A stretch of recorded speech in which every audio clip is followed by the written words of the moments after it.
नमस्कारम दोस्तों। आज हम माँ मीरा के चरित्र के 7वें भाग में प्रवेश कर रहे हैं।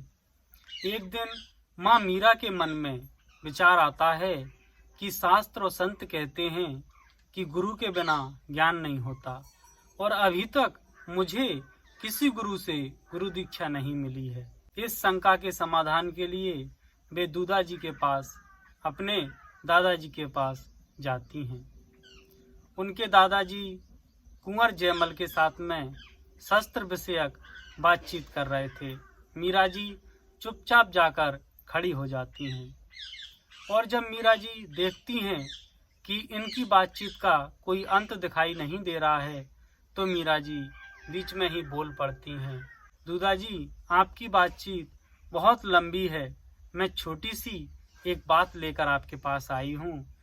आप पहले मेरी बात सुन लें, उसके बाद में कुंवर जयमल के साथ में आप लंबी चौड़ी बातें, महाभारत की खूब बातें करते रहना। जब कुंवर जयमल ने देखा कि उनकी जीजासा उनके पास खड़ी हैं तो उन्होंने हाथ जोड़कर अभिवादन किया और कहा, जीजासा, अरे आप कब आई? तो मीरा हंसकर कहती हैं, मैं बहुत देर से यहाँ खड़ी तुम्हारी बातचीत सुन रही हूँ। दूधाजी कहते हैं, बेटी पूछिए, तुम्हारा क्या प्रश्न है? मीरा कहती हैं कि दूधाजी, संत और शास्त्र कहते हैं कि गुरु का होना बहुत जरूरी है और मेरा अभी तक कोई गुरु नहीं है। फिर दूधाजी, मुझे ज्ञान कैसे होगा? और मीरा कहती हैं कि क्या गुरु का होना आवश्यक है? दूधाजी कहते हैं, आवश्यकता होने पर गुरु का होना आवश्यक है, किंतु बेटी तुम यह बात अपने गिरधर गोपाल से ही कहना, वे तुम्हारे लिए उचित गुरु का प्रबंध कर देंगे। और वैसे तो तुम्हारे गिरधर गोपाल ही इस संपूर्ण जगत के गुरु हैं, और फिर भी यदि उन्हें लगेगा कि तुम्हें किसी गुरु की आवश्यकता है तो वो निश्चित रूप से प्रबंध कर देंगे। तो मीरा जी कहती हैं कि दूधाजी, माना कि मेरे गुरु गिरधर गोपाल ही हैं, लेकिन फिर मंत्र?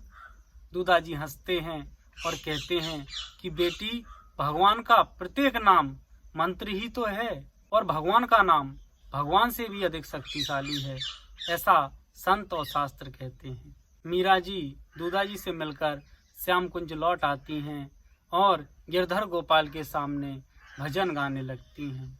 मीरा जी जब भजन गाती हैं तो उनकी आंखों से आंसुओं की धारा बहती रहती है। वे खाने पीने की, सोने की सुध भूल जाती हैं। उनकी माँ उनके पास आती है। उनकी यह हालत देखकर माँ से रहा नहीं जाता है। उनकी माँ हाथ झकझोर कर कहती हैं, यूं अश्रु बहाने से, भजन गाने से तो जीवन नहीं चलता है। तुम्हारे साथ की बेटियों के ब्याह हो गए हैं और वे 2-4 बार ससुराल हो आई हैं। बेटी, तेरा ब्याह होगा तो कोई तेरे भजन सुनने तुझे ससुराल नहीं ले जाएगा। मीरा कहती हैं कि माँ, जिसका ससुराल और पीहर एक ही हो उसे क्या चिंता करना। माँ ने कहा, मैं समझी नहीं बेटी।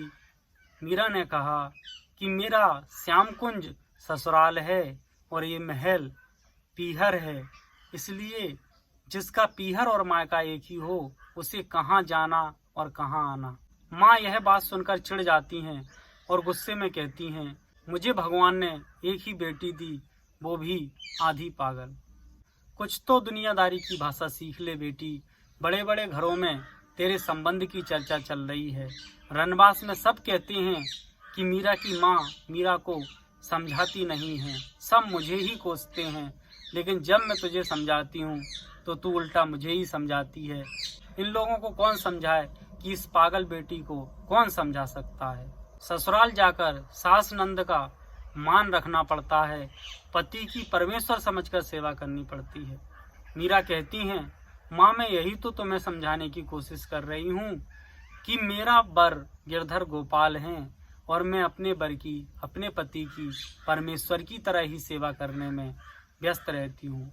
माँ क्रोधित होकर वहाँ से उठकर चल देती हैं और कहती हैं, हे भगवान, इस बेटी का तो भगवान ही मालिक है, ना जाने विधाता ने यह बेटी मेरे भाग्य में कैसे लिख दी। जाती हुई माँ से मीरा कहती हैं, माँ मैं पहले भी कह चुकी थी, अब भी कह रही हूँ, मेरा विवाह हो चुका है और अब मेरा विवाह दूसरा ना होगा। सायंकाल अकस्मात ही काशी के संत रैदास का महलों में आगमन होता है। दूधाजी बहुत खुश होते हैं और संत की खूब आव भगत करते हैं। स्वागत सत्कार के बाद में संत आवास में रैदास जी को ठहराया गया। मीरा को बुलाकर दूधाजी ने संत से मिलवाया। संत ने आशीर्वाद दिया और कहा, तुम्हारी प्रभु चरणों में प्रीति बढ़ती रहे। जब मीरा ने ऐसे आशीष वचन सुने तो कृतज्ञ हो गईं और उनकी आंखों से आंसू झरने लगे। संत बिना कुछ कहे ही सब कुछ समझ गए और दूधाजी से कहा, राजन तुम्हारे पुण्योदय से तुम्हारे घर में गंगा आई है, अवगाहन कर लो जी भर के, सब तर जाएंगे, सब तर जाएंगे। रात्रि में भजन उपदेश हुए।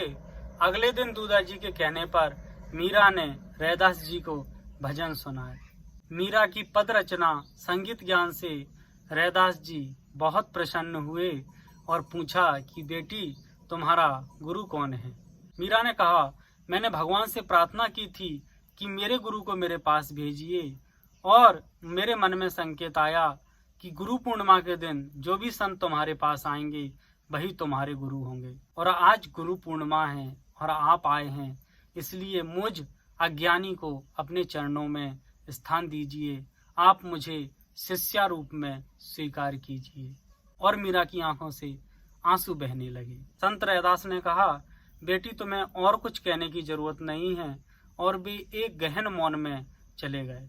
मीरा उनसे कहती हैं कि प्रभु मुझे कुछ प्रसाद मिलेगा।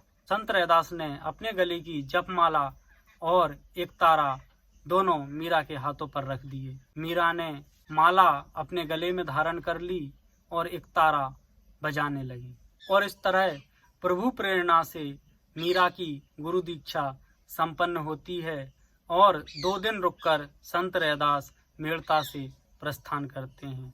मीरा के आगे की चर्चा हम अगले भाग में करेंगे। धन्यवाद।